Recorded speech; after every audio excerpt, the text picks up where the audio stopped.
మత్స్యకారుల జీవన ప్రమాణాలు పెంచి మెరుగుపరిచేందుకు సీఎం రేవంత్ రెడ్డి నేతృత్వంలోని రాష్ట్ర ప్రభుత్వం ప్రణాళికలు రూపొందించిందని దౌలతాబాద్ మండల కాంగ్రెస్ అధ్యక్షుడు వెంకట్రావు తెలిపారు. వికారాబాద్ జిల్లా కొడంగల్ నియోజకవర్గం దౌలతాబాద్ మండలం పెద్ద చెరువు దగ్గర ప్రభుత్వం చేపట్టిన చేప పిల్లల పంపిణీ కార్యక్రమాన్ని జిల్లా మత్స్యశాఖ అధికారి ఎం వెంకయ్య ఆధ్వర్యంలో స్థానిక ముదిరా సంఘం నాయకులు ఏర్పాటు చేయగా ఆయన ముఖ్య అతిథిగా హాజరయ్యారు. ఈ సందర్భంగా ఆయన మాట్లాడుతూ దౌలతాబాద్ పెద్ద చెరువులో 2,10,000 చేప పిల్లలను వదిలిపెట్టినట్లు తెలుపుతూ మత్స్యకారుల చేపల పెంపకాన్ని సద్వినియోగం చేసుకుని ప్రభుత్వ లక్ష్యం నెరవేరేలా జీవన ప్రమాణాలు పెంచుకోవాలని ఆయన తెలిపారు. ఈ కార్యక్రమంలో మండల కాంగ్రెస్ ముఖ్య నాయకులు శరణయ్య, అల్లాపురం రమేష్, తోక భీమప్ప తదితరులు పాల్గొన్నారు.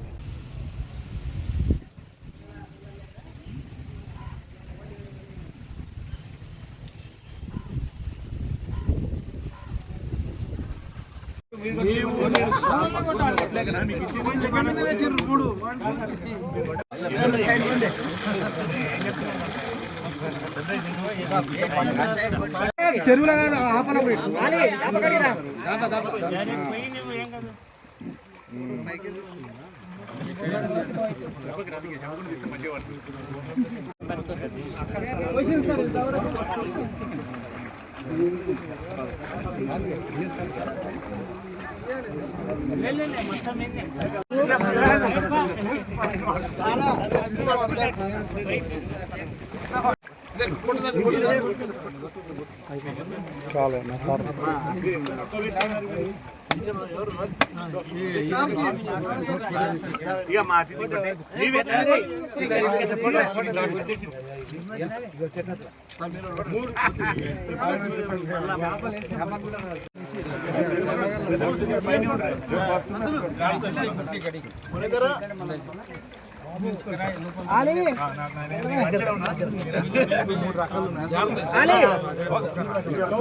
రేవంత్ రెడ్డి గారి ప్రభుత్వం మత్స్యకారులను వాళ్ళ జీవన ప్రమాణాలను మెరుగుపరచడానికి, వాళ్ళకు తోడ్పాటు చేయడానికి ఈ చేపలను వాళ్ళు ఫ్రీగా ఈ చెరువులో ఇడిచి దాని ద్వారా ఉపాధి కల్పించడానికి పెద్ద ఎత్తున ప్రణాళిక రూపొందించింది. అందులో భాగంగానే ఈరోజు దౌలతాబాద్ రేవంత్ రెడ్డి గారి ప్రభుత్వం మత్స్యకారులను వాళ్ళ జీవన ప్రమాణాలను మెరుగుపరచడానికి, వాళ్ళకు తోడ్పాటు చేయడానికి ఈ చేపలను వాళ్ళు ఫ్రీగా ఈ చెరువులో ఇడిచి దాని ద్వారా ఉపాధి కల్పించడానికి పెద్ద ఎత్తున ప్రణాళిక రూపొందించింది.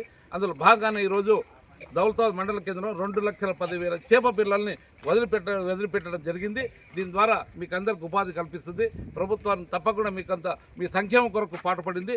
దాన్ని మీరంతా సద్వినియోగం చేయాల్సిందే కోరుతున్నాను.